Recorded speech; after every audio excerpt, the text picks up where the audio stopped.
В 1998 году бильярд был признан официальным видом спорта. И сегодня проводится очень много чемпионатов. Любители этого вида спорта играют в такие направления, как русский, американский, английский и французский бильярды. Но несмотря на то, что эпохи меняются, любителей этого вида спорта с каждым днем становится все больше и больше. Всем привет, друзья! Меня зовут Полина Долинская, и эта программа «Испытана на себе». Сегодня в рамках нашей программы я освою навык игры в бильярд. Ну а также приятным бонусом еще будет, когда мы с вами поиграем в дартс, что тоже для меня будет новым опытом. Будьте с нами в течение всей программы и узнавайте много нового. Испытано на себе.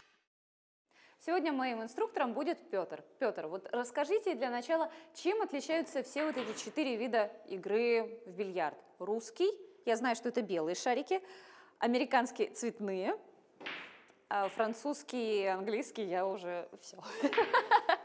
Да, Полина, ну у нас сейчас в мире распространены 3 вида лунного бильярда, как вы сказали. Луза это вот... Луза это где есть лунка, куда попадает шар. И есть один еще вид безлузного бильярда. Если говорить о лузных бильярдах, то это русский бильярд. Там играется на большом 12-футовом столе. Как вы уже сказали, шары там белые. И есть желтый либо красный шар, биток, через которого ведется игра в некоторых видах игры. Разделяются они тоже свободные пирамиды, динамичная пирамида, комбинированная пирамида. Сейчас с каждым годом игр становится все больше. Изначально классически играли заказная русская пирамида, так называемая игра 71. Ну, сейчас ее давно уже не играют, перешли уже на другие, более динамичные виды игр. Помимо этого есть английский снукер, там тоже большой стол, 15 получается красных шаров, белый биток и порядка 9 еще разноцветных шаров, расставленные по разным точкам стола. Это английский снукер.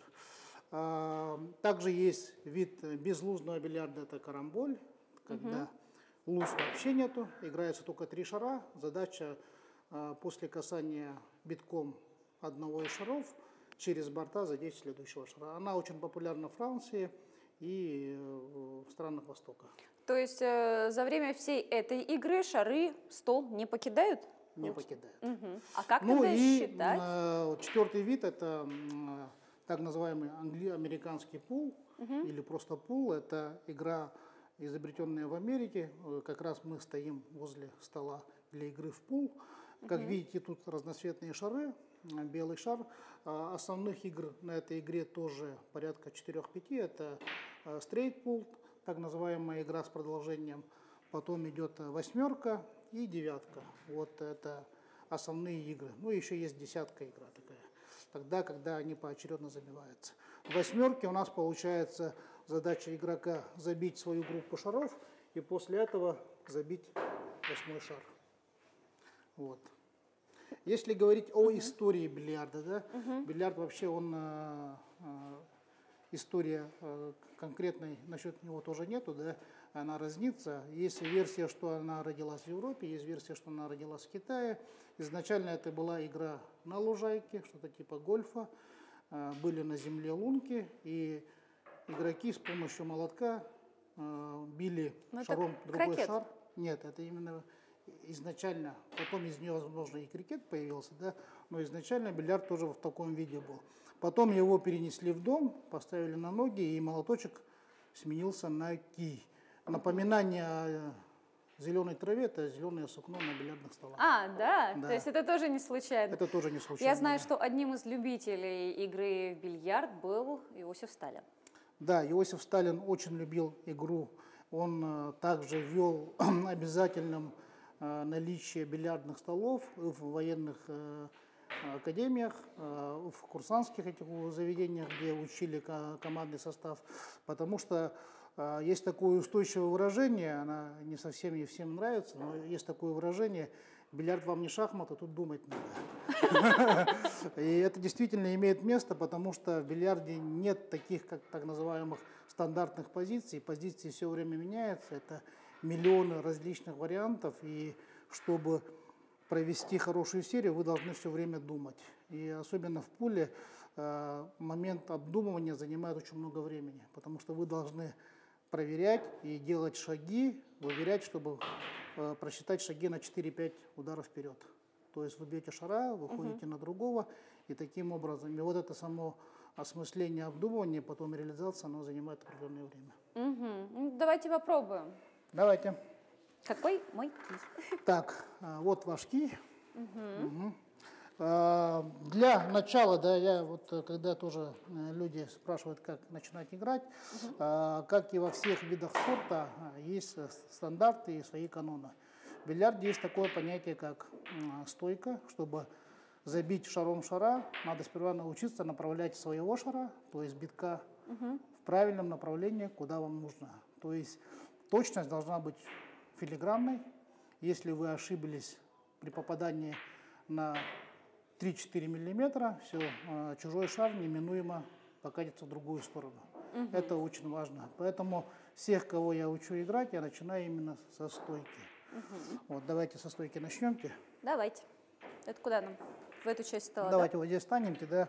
Стойка бильярдиста. Вот вы по линии руку поставьте, я стану. Вот так? Да.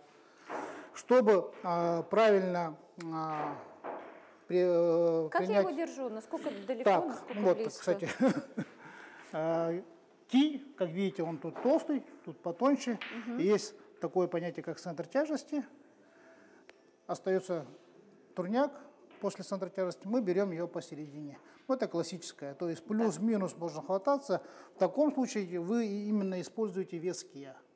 Если вы беретесь слишком ближе к середине, вы не используете вес кия. Если слишком далеко, тоже не используете вес кия. Соответственно, вы нашли вот центр тяжести кия. Палец вот так поставьте. Да. Так? Чтобы он балансировал у вас. Вот так. На одной руке? Да, на одной руке, чтобы балансировал. Потом берете ее пополам. Ну, у вас попроще, вот видите, вот черная метка, это как раз в этом районе можно хвататься. Правой рукой. Правой рукой. Посередине возьмите, садитесь. Вот здесь. Вот так. Дальше у нас, если есть линия удара, соответственно, мы ставим опорную ногу на эту линию.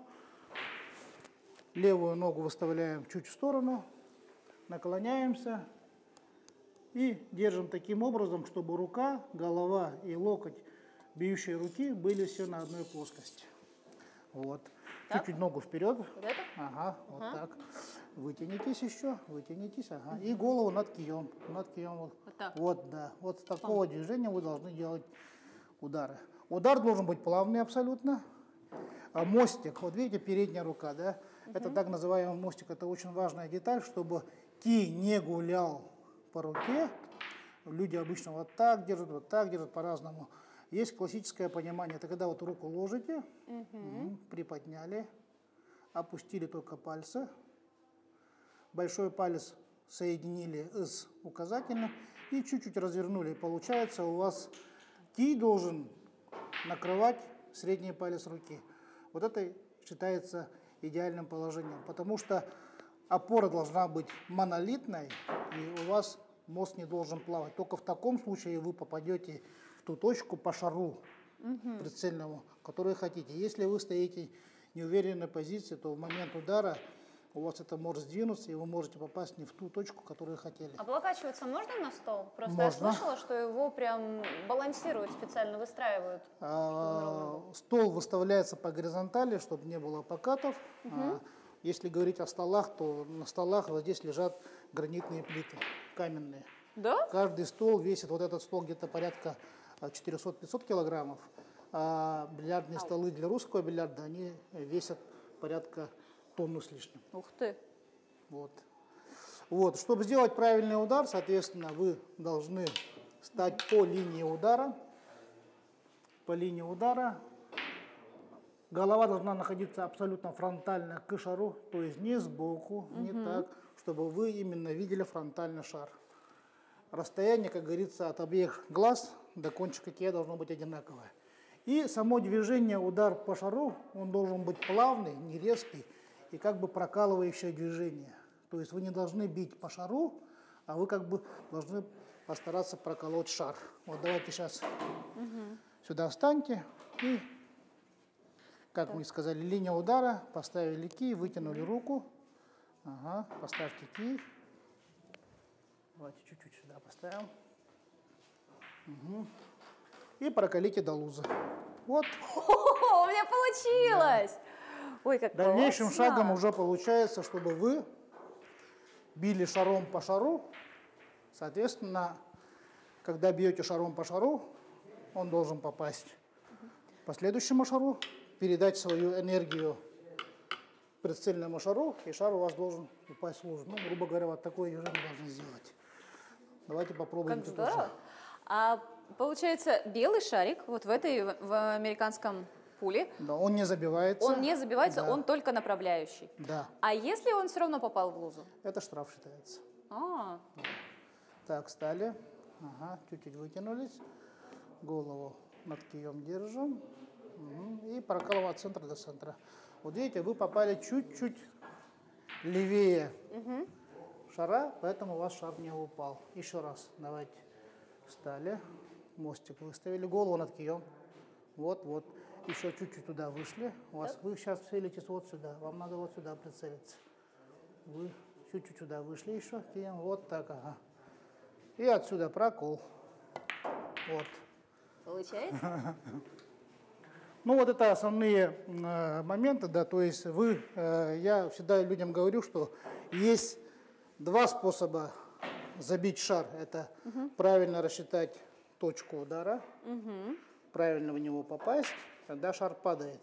Это идеальный случай, да. Но есть случаи, когда вы неправильно высчитываете и неправильно бьете, и иногда 2 минуса тоже дают плюс. А если вы правильно выцеливаете, но неправильно бьете, у вас шар не упадет. Если вы правильно бьете, но неправильно рассчитали, у вас шар тоже не упадет. А как вот бывает, я вот такое видела, что вот так вот стоят, и тут Ну, это уже как бы полутрюковые удары. как пошло. Это называется удар массе, когда шару дается вращение, да, сильное. Ну, я сейчас демонстрировать это буду, но чуть-чуть в другом формате. Вот, как вы заметили, на конце кия у нас есть так называемая наклейка. Она делается из прессованной кожи. Вот это? Да. Черненькое. Также у нас есть мелок. Мы мелком мажем кончик кия, чтобы кий Не скользит. имел максимальное сцепление шаром. Для чего делается сцепление шаром? Сцепление шаром делается, чтобы придавать своему шару вращение. То есть я могу бить шара так, чтобы шар у меня остановился посередине, ну, на месте шара, где стоит чужой шар. Это называется удар клапштоксом, когда я не даю никакого вращения шару, шар просто передает всю свою энергию чужому шару. Есть с помощью наклейки я могу сделать так, чтобы у меня шар имел обратное вращение. То есть я делаю подкрутку, чтобы у меня шар вернулся к себе обратно. За счет вращения шар возвращается. А я не поняла все равно как. Вроде бы удар был также. Да. Также я могу сделать, чтобы шар пошел за чужим шаром. Это все начинается уже бильярдная магия, когда вы за счет вращения своего шара меняете его траекторию. Также я могу ударить так, чтобы у меня шар стоялся, крутился на месте, но давайте его покажем на примере полосатого шара, потому что Вот на нем он будет хорошо виден, это вращение. То есть я бью чуть-чуть не в центр, а в бок. Тогда, видите, у меня шар Красиво. крутится вокруг своей оси. И это На все белом шаре тоже его правильно. не видно. Это все правильно. Все это делается, чтобы после соударения забития шара свой шар, биток, вышел в ту точку, которая мне необходима. То есть в бильярде, когда есть определенная позиция, за счет винтов можно менять отскок и траекторию белого шара прямо на градусов где-то порядка 120. То есть он у меня может туда уйти, может сюда прийти. Это все благодаря вот этому небольшому изобретению, наклейки и мелку. Ну, мы сейчас с вами прямо перед лузой стоим, поэтому она так забивается хорошо. Но когда все шарики, они разбросаны буквально по всему полю, ну там же... Вот как вот это вот просчитывать, рассчитывать, Так. как это делается правильно? Вот я то, что вам говорил сейчас, да, что вы должны правильно рассчитать и правильно ударить. То есть правильно ударить – это техника. Вы должны правильно стоять, видеть точку, правильно бить и направлять шара именно в ту точку, которую вы хотите. А чтобы правильно рассчитать, тут уже идет чистая геометрия. Чтобы забить шара, точнее не забить шара, а направить шара в нужном направлении, вы должны с любой точки, грубо говоря, вот с этого радиуса, в момент соприкосновения шаров расположить их на одну линию. В таком случае прицельный шар, то есть чужой, у нас покатится именно по этой линии. Если я попадаю сюда, соответственно, он катится туда. Если я попадаю сюда, он катится туда. Но если я попадаю сюда, он катится в сторону лузы. Это можно на простом примере показать. Грубо говоря, вот это момент соприкосновения, да, я бью, то есть он летит Куда хочет. по линии, на которой момент соприкосновения не стояли. То есть моя задача в момент соприкосновения поставить шаров на одну линию. У бильярдистов это называется мнимый шар. То есть каждый бильярдист с годами учится находить точку мнимого шара. То есть кто-то вообще целиком видит шара там, кто-то высчитывает точку, кто-то высчитывает угол резки, но у всех есть свои ориентиры. И чтобы направить шара в лузу, в конце концов, в момент соприкосновения мы должны их поставить на одну линию. Круто. Ну а дальше уже это годы и годы тренировок, чтобы овладеть искусством игры в бильярд. Вам надо научиться, во-первых, отточить технику, это правильность удара, правильная динамика удара. Дальше уже идут игра с вращением, как я вам уже показывал. Ну и потом уже идет понятие, как такие понятия, как размер удара. То есть от силы удара тоже очень много зависит. Например, при одной и той же силе удара у меня шар после отскока, он может чуть-чуть прокатиться, он может дальше прокатиться. Это все зависит от силы удара. То есть вам надо научиться правильно бить, контролировать силу удара, ну и научиться рассчитывать, находить точку попадания. Давайте попробуем. Давайте. Испытано на себе. Сельтесь где-то в край шара, вот этого шара. Да, вы руку вытяните до конца. Вот эту руку вытяните вперед. Вот так, ага. Тогда у вас расстояние будет подальше. Чуть голову поставьте над кием. Да, мостик поставили, палец развернули. Вот сюда сельтесь. Ой. Нет. Сельтесь в край шара вот этого. Нет, вы сейчас сюда селитесь. Сюда вам надо селиться. Вот видите? Вы в момент соприкосновения поставили их вот на эту линию, потому что в момент соприкосновения попали вот сюда. Так я туда и целилась же. А я вас просил попасть в край шара. То есть отсюда вы должны попасть в край шара. Вот сюда, в край. А теперь вы, так называемо, перерезали, когда взяли чуть больше. Давайте еще попытка. Сельтесь ровно вот в край. Нет, чуть-чуть от себя если ки еще вытащите, а слишком ушли. Чуть-чуть обратно. Вот так, ага. Вот, уже ближе. Почти. Да. Почти. Ну, давайте доведем все-таки до логического завершения. Вот сюда, где вот край шара, прицельтесь и делайте удар. Все равно попадаем. Вот видите край, да? Чуть-чуть к себе ки возьмите. Видите, у вас голова неправильно стоит. Вы стоите так, что у вас проходит над одним глазом. Второй глаз вас обманывает, поэтому голова должна стоять над кием. Во. Над кием еще поставьте. И вот цельтесь вот сюда. К себе еще ки возьмите. И к себе нет. Вот так, ага. Вот так. Ай-яй-яй. Давайте еще раз попытаемся. Мостик нормально поставьте. Вот по этой линии, видите? Чтобы у вас ки было продолжение моего кия. Где-то так, ага. Вот, обратно ушли. Давайте еще раз попытаемся. Мы рисуем линию от центра лузы через центр шара. Вырисовываем. Вот, получается. Да, Мне надо, чтобы он так попал. Да. Вырисовываем на расстоянии одного радиуса шара точку. И вот в эту точку вы должны попасть. Вот в эту точку, где мой палец стоит. Сюда. Да, вот видите, где мой палец стоит? Вижу. Да, теперь ваша задача направить шара чуть-чуть к себе еще возьмите. К себе, К нет. себе это как? Сюда? Вот, Ой. вот сюда. Сюда? Ага. Вот так, ударьте-ка. О, уже ближе. Красиво получилось, но мимо. Но не точно. Вот так ударьте-ка. Сейчас попадете. Ай, чуть-чуть. Это силы удара не хватило? Нет, это точности не хватило. Еще раз давайте. Палец вот так разверните, вот в руку. Ага. Ага. Нет, слишком ушли. О, а вот и попадание. Это была случайность. Нет, это не случайность, это вы правильно ударили, но во время удара сделали такое действие, как называемый кикс, когда как раз ки проскальзывает через шар и то есть шафтом я задевает, да. подтолкнула его кием? Нет, вы по своему шару попали, правильно. Ну давайте еще раз. Таким же образом, но плотнее попадите. Вот так, ага. Давайте еще раз. Огонь. О!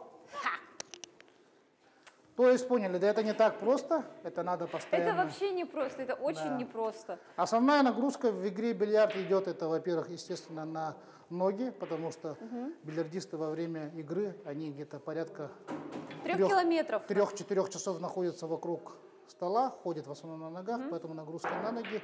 Ну и это, естественно, поясница, потому что вы все равно нагибаетесь над столом. Ну и руки, само собой, потому что стоите в статическом напряжении, поднимаете правое плечо, а на левое упираетесь. Ну, тут еще нужно как бы внутренняя концентрация для... Я не знаю, я очень эмоциональна, я уже давно бы и ки тут сломала. Это тоже устраивало. Ну и неотъемлемой частью бильярда является то, что это гимнастика для глаз. Потому что во время игры идет постоянная фокусировка. Да. Вы фокусируетесь как минимум на 4 точках. Это я смотрю на свой ки, через ки смотрю свой шар, смотрю прицельный шар и луза.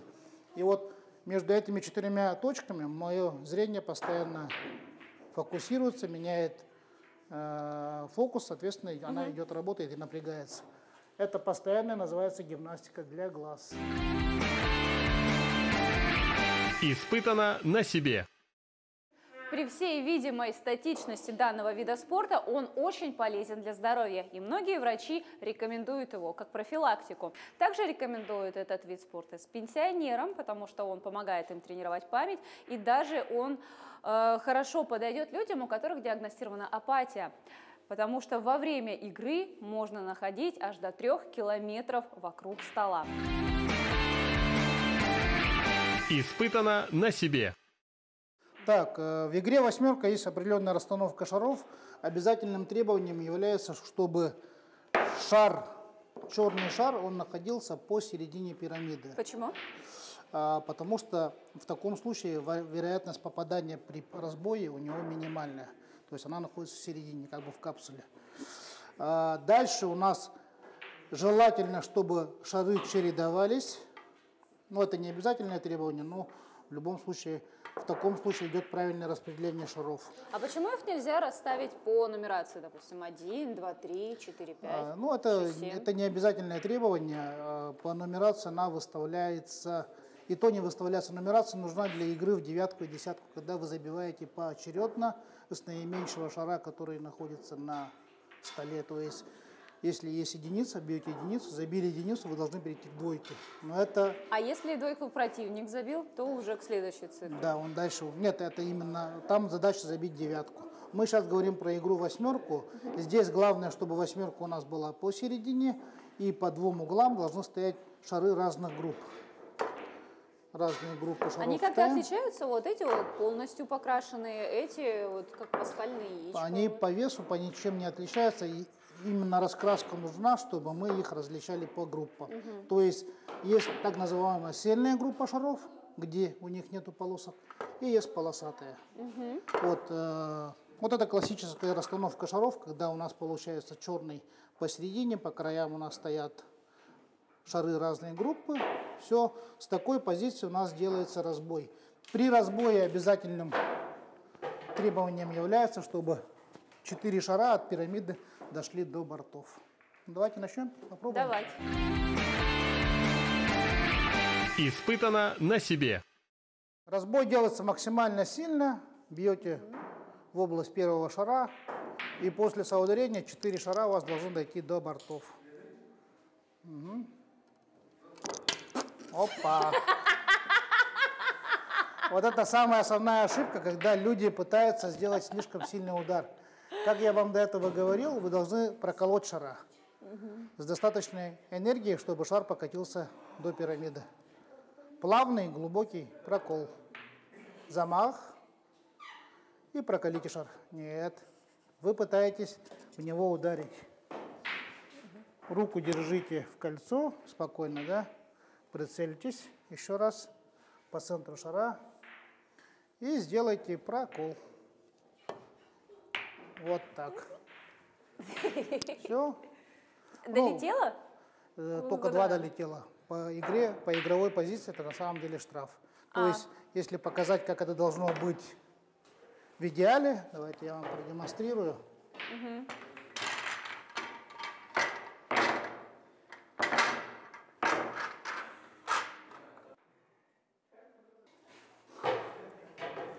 Удар должен быть достаточно силы, чтобы как минимум 4 шара докатились до бортов. Так не обязательно со середины Не обязательно. Вот шары разбежались, ничто не упало. Теперь по правилам переход удара к вам идет. После того, как вы забьете объявленного шара, эта группа шаров становится вашими. Но сейчас ситуация не самая лучшая, ну просто бейте, может что-нибудь да упадет. Что упадет, будет вашим. Будем надеяться, хоть что-нибудь упадет. Упади, пожалуйста, хоть что-нибудь. Нет, ничего не упало.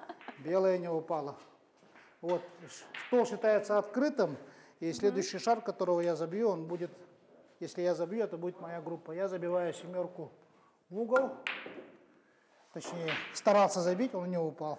Теперь ваш удар. Ну, забейте 7, оттуда бейте. Отсюда? С этого Да, угла? с этой Так это ж точки. неудобно. Ну, надо просто Так, вытянуться, да, вытянитесь. В краю дайте.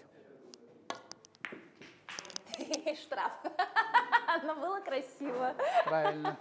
Потому что белый у вас упал.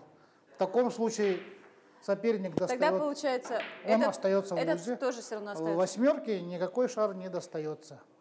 Но он засчитывается? Он засчитывается вам. А что Просто значит штраф? штрафом является то, что когда ваш соперник берет шара в руки и с любой точки начинает продолжать игру. То есть он на Да. более выгодных условиях продолжает игру. Получается наказание такое, что вот я забрал шар и начинаю дальше отсюда уже играть и забиваю уже свою группу шаров, это которые у меня полосатые. Вот, дальше ваш удар. Должны касаться первым касанием только свою группу шаров. То есть сейчас какая моя группа? у Полины у нас цельная, то есть вы можете бить 2, 3, 4, 6, 5, единицу. Почему? Потому что это ваша группа шаров. Ваша задача сейчас забить всю свою группу шаров и последним забить 8. Ничего не поняла. То есть 2, 7, 6, 10, да? Вот сейчас сельтесь, в 2 сельтесь. Да.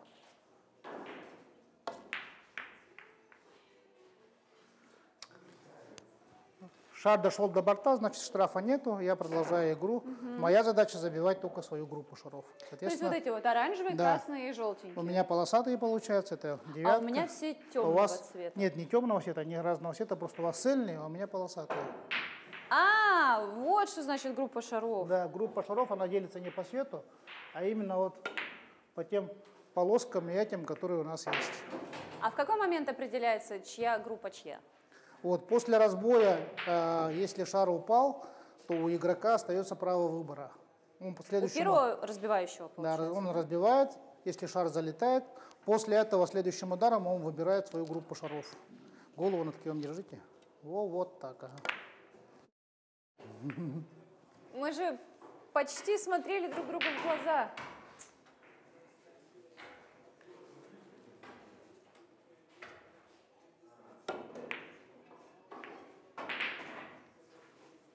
Мы продолжим смотреть, Да, следить за развитием да. событий. Шестерку. Чуть на себя возьмите. На себя это на как? На себя-то вот в эту сторону. К себе. Слишком ушли. Обратно. Так? Еще чуть-чуть обратно. Вот так. А если так ударите, он у вас залетит. Спокойно. Молодец. Круто. По-дурацки, конечно, не совсем красиво, без экшена. Красиво забили. Но было... Так, и теперь...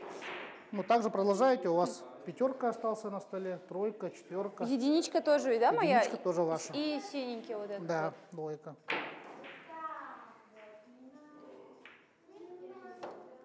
Оп. Ну, пора и мне что-то забить уже, да? Нет. Это моя программа. Некий паритет. А если игрок забьет не свой шар, не своей группы? А если игрок до этого коснулся своего шара, то это нормально. То есть просто помогает своему сопернику. Иногда игроки преднамеренно забивают шара. А кому это засчитывается? Тому, кто попал? Или тот, кому шар предназначался? Чья группа шаров? Да. Того и шар получает. То есть, если вы сейчас белым шаром забьете ему, допустим, мою пятерочку. После касания своего. Ну, то есть вот так. Да. Тогда то пятерка мне засчитается, и вам засчитается ваш. Да. Типа может быть 1-1. так. То есть, ну, в основном так делают, чтобы освободить лужу. Чтобы освободить лужу.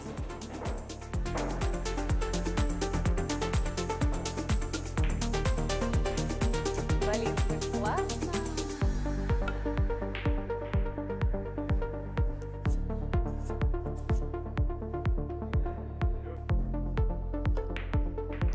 Огонь.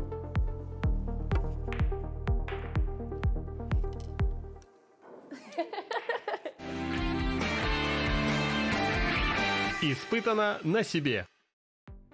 Выбирайте вид спорта, который вам по душе. Ну а что касается бильярда, это отличный способ также для тренировки детей. Ведь это помогает им, во-первых, тактически, стратегически мыслить, думать, тренировать свою память и при этом еще не расстраиваться каким-то мелким неудачам, потому что победа всегда будет впереди.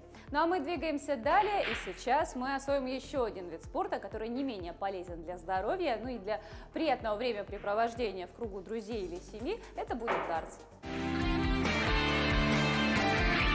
Испытано на себе. Сейчас мы будем учиться играть в дартс, это тоже будет мой первый опыт, ну не считая того, когда мы играли с детьми или когда были маленькие сами. Мишень, которая будет у нас испытуемая, так скажем, и я, если честно, вижу первый раз вот такие вот насечки. Причем они идут не по порядку, то есть 21, 18, 4, 13, что это такое? Так, ну, дартс – это игра, которая была изобретена на Британских островах. И если говорить о истории дартса, то она возникла по легендам. Лучники в непогоду бросали своими стрелами в основание бочки. Вот, и, ну, они меткость да, вот так у себя отрабатывали. И потом у них, соответственно, стрела становилась короче, арбалетными бросали, ну и в последующем дротик, стрела приобрела форму вот таких дротиков. Мишень в таком виде и формате она была зарегистрирована в 30-х годах 20 века. Как вы видите, у нас тут есть нумерации, всего 20 секторов, 20 пирогов, 1, 2, 3, 4, 5 и до 20 сектора. И считается 21 сектором это середина. У Вот нас... прям самая красная, да? Туда? Нет, это вот зеленый да? с красным. У нас принято говорить яблочком, а в классике она в дартсе называется булай, то есть бычий глаз. Вот. Если вы видите, тут у нас есть внутреннее кольцо и внешнее кольцо. Внутреннее кольцо это у нас кольцо утроения, внешнее кольцо, кольцо удвоения. То есть все очки, которые попадают на внешнее, они удваиваются, на внутреннее кольцо утраивается.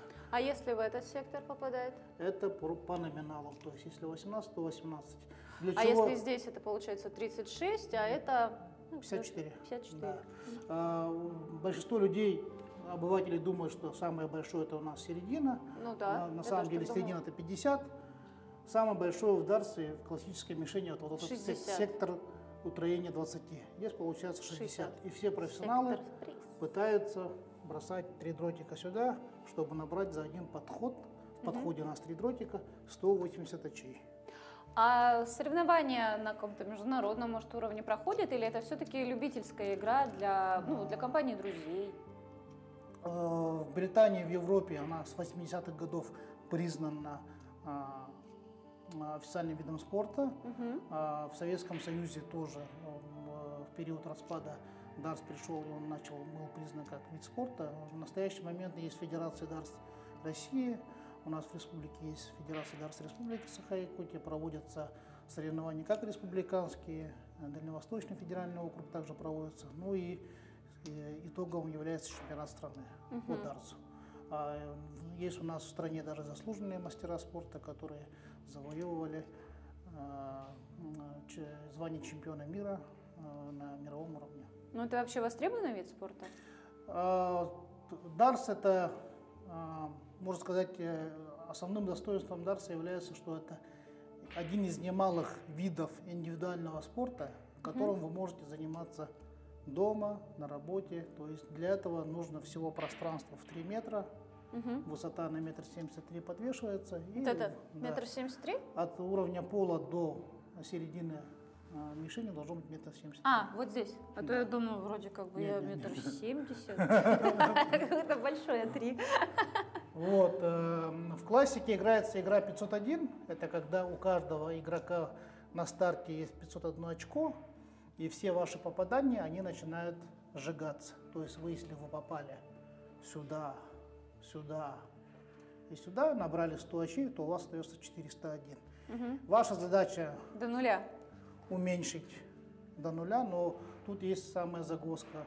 Обнуляется она только попаданием в сектор удвоения. То есть, если у вас остается 40 очей, вы попадаете сюда, обнулились. Если вы попали А если я попала сюда, в 60, если это называется перебором, то есть то есть у последняя меня попытка у вас минус сгорает. 20 получается? Нет, она сгорает, да. Вот попали сюда, у вас осталось 20, вы должны, соответственно, попасть в 10-й сектор удвоения. То есть самый крайний нежелательный остаток, это получается, когда у вас остается 2 очка, и вы должны попасть только вот сюда, без права на ошибку. Также есть понятие закрываться булом. Если у вас остается 50 очей, то вы можете закрыться яблочком. Это является удвоением сектора булай. Вот. То есть у нас окончание 50, 40, 38, 36 и так до 2. А мы в какой будем играть? Помимо этого есть очень много игр, упражнений. Это когда вы просто для всех начинающих я рекомендую начинать игру, так называемая игра циферблат, когда вы начинаете поочередно. Игрок должен попасть в первый сектор, потом второй сектор, третий, дойти до 20-ки и последним финишировать либо красным, либо зеленым сектором бул. Все, это старт, это финиш. Это называется циферблат. Самая простая начальная игра. Да. Испытано на себе. Сейчас ваша задача, Полина, Ага. попытаться попасть в первый сектор. Сейчас я расскажу вам про технику броска. Во-первых, опорная нога и опорная рука должны быть выставлены бросающие. Да. Опорная нога также правая, бросающая рука тоже правая, они находятся в одной плоскости. При этом локоть, он никуда не уходит, работает только предплечье. Ну, то есть эта часть может двигаться, к этому нужно обязательно подключить кисть, но локоть ниже не опускается. И Это у нас 13. А надо было в единицу. А куда я смотрю-то? Вот так? 15. 2. Вот так. Ну, это у нас за секторами, то есть это у нас молоко это не получается, засчитано? да. Если вот внутри проволоки. Кстати, вот одним из преимуществ государства является отсутствие фактически спорных моментов, потому что все сектора у нас ограждены Сразу видно. проволокой, то есть мы видим внутри сектора или не внутри сектора. Давай. Белый и черный как-то на что-то Это чисто влияет? так визуально, чтобы было различие между секторами. Раньше она была вся черная, потом стали делать белую и черную.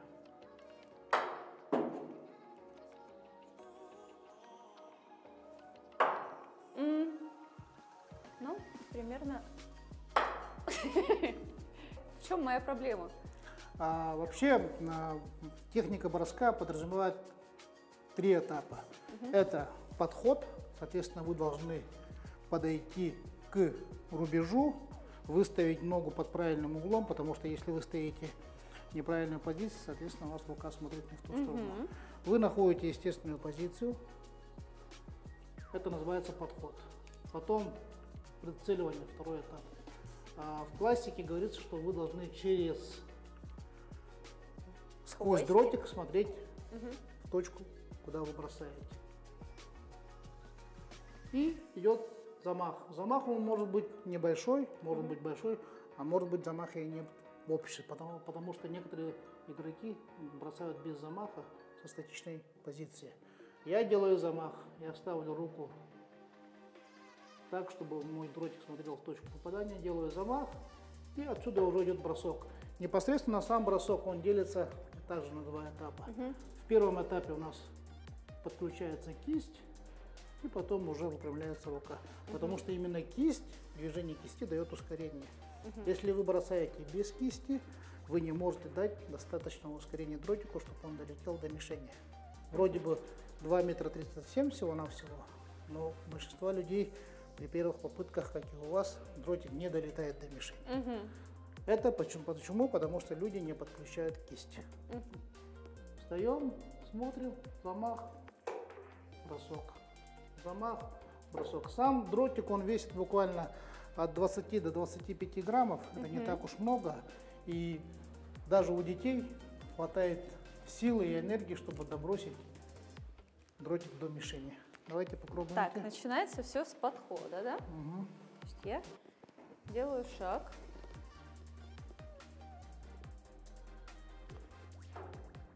Хорошо. Так, продолжаем. О! Ну, давай, 3, пожалуйста. Попади куда надо. О! Отлично. Да ладно, все. Та-да-та-та! В общем, друзья, как вы можете убедиться, от этой игры тоже одни сплошные плюсы. Выбирайте этот вид спорта, и вы можете не соревноваться именно на международном уровне, на уровне страны. Вы также можете попробовать это в летний период времени. На даче с друзьями вы можете играть на спорт, можете играть даже на какие-нибудь ценные призы. Но в любом случае это такой добрый соревновательный спорт, который, как мы уже выяснили, способствует выбросу эндорфина. А на этом наша программа подошла к концу. Мы с вами увидимся в следующих выпусках и будем снова что-нибудь испытывать и что-нибудь пробовать. Так что увидимся в следующей программе. Всем пока!